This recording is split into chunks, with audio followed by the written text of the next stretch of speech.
Welcome to today's Explainer. We're diving straight into an absolutely gripping sci-fi mystery called Ghosts in the Skin. We're going to take a deep dive into a world of absolute surveillance, digital inheritance, and honestly, a terrifying technological usurpation of human identity. This isn't just your standard run-of-the-mill murder mystery, it's a profound look at what happens when humanity can be perfectly replicated as pure data. So grab your focus, because we are going to crack this case wide open. To understand the crime, we first really need to understand the world we're dealing with. Picture this, a hyper-surveilled dystopian city. It's a place characterized by chilling, almost suffocating perfection. Every single camera on every street corner knows your name, your genome, your movement log, and even your credit history before you even realize you're being watched.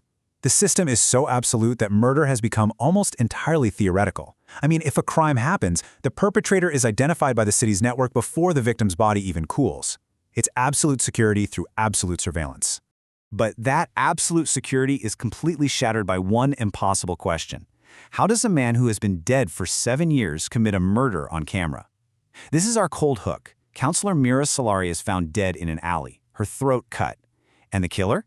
He walks straight past 3 security nodes, his face fully visible and logged by the system. But here's the catch. The system logged him as Tomas Rain, and Tomas Rain has been dead for 7 long years. I want you to put yourselves in the shoes of Detective Elias Voss as we try to solve this giant puzzle together. Section 1. An impossible murder case. 7 years. That is exactly how long Tomas Rain has been in the ground.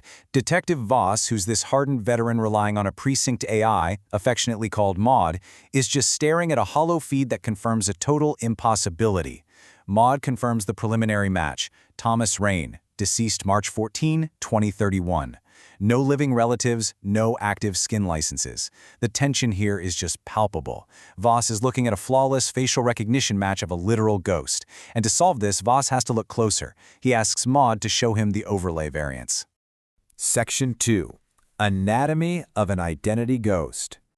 The sheer scale of the technology involved here is staggering.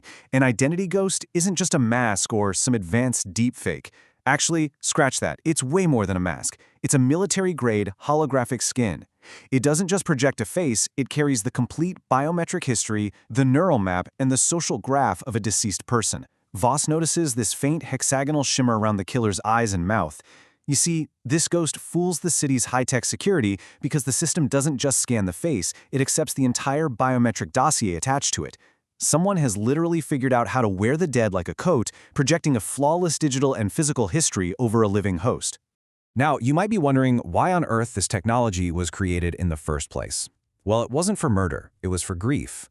The black market didn't invent ghosts, the legal system did, specifically for bereavement therapy. Voss goes and interviews Carla Rain, the widow of Tomas. She keeps her husband's ghost license legally active so she can sit down and have conversations with his perfect replica about mundane, everyday things, like their daughter's school grades. The ghost smiles perfectly, uses Tomas's real voice, and draws from his actual memories that were archived right before he died. This perfectly illustrates the profound emotional danger of simulating life.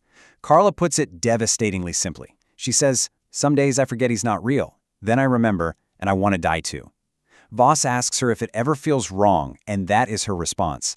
The psychological toll of this technology is just immense. It really anchors this high-concept sci-fi firmly in very relatable, real human tragedy.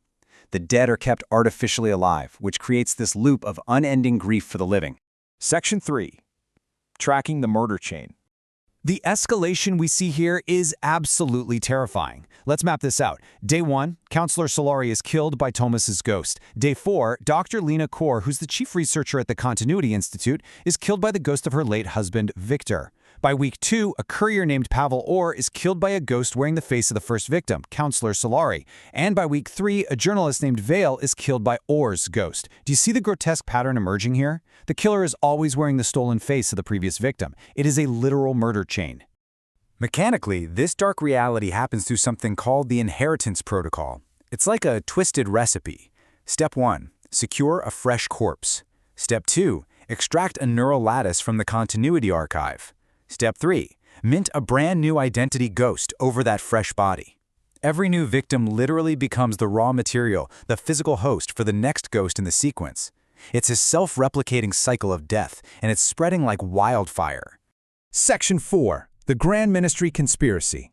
Things really get wild here. Voss tracks down a rogue creator known as the Archivist, who is just surrounded by these floating digital projections of the dead. And the Archivist drops a bomb, revealing a massive government conspiracy tying everything together.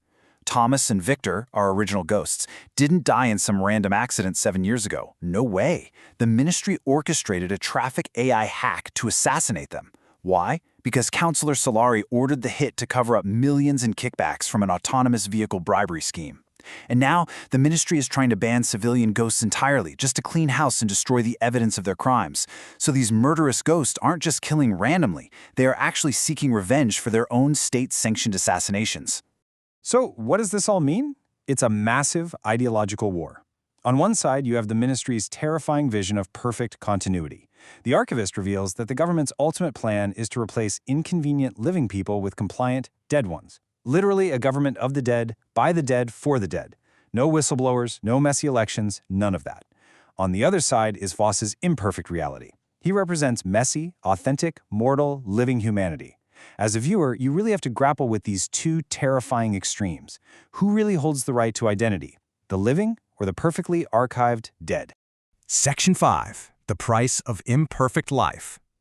To stop Voss from arresting him, the Archivist deploys the ultimate temptation, and this is a total emotional gut punch. He projects the flawless ghost of Voss's own dead wife, Captain Mara Voss, who died in the line of duty 3 years prior. The projection is absolutely perfect. Her voice, her stance, her memories, even calling him by his private nickname, Eli. The ghost begs Voss to join their digital revolution to help expose the Ministry, and the Archivist, he offers to give Mara back to him if he complies. Otherwise, the Ministry is going to kill Voss and wear his face tomorrow. But Voss, being Voss, refuses to hide behind a synthetic face. First, he completely rejects the fake ghost of his wife, aiming his pistol and stating he's ending this. Then, he shoots the Archivist to stop the digital usurpers from manipulating the dead. Third, he uses his AI, Maud, to copy and leak every single Ministry file, all that murder evidence, straight out to the independent press. And finally, when an anonymous ally offers him an untraceable blank synthetic ghost identity to help him escape the Ministry drones, he just deletes the file. That's right, Voss deletes his only escape route. Instead, he walks right toward the Ministry security nodes using his real face and his real name. He chooses to embrace his own messy, mortal reality. He flat out refuses to become a ghost in his own skin, opting to remain imperfectly himself, even if that self is now marked for sure death by the approaching Ministry drones. It's an absolutely powerful, ultimate stand for human authenticity against a flawless dystopian system. I want to leave you with this final, lingering philosophical question to ponder. If every part of your identity, your face, your memories, your voice, your neural map, could be perfectly replicated, what exactly makes you, you?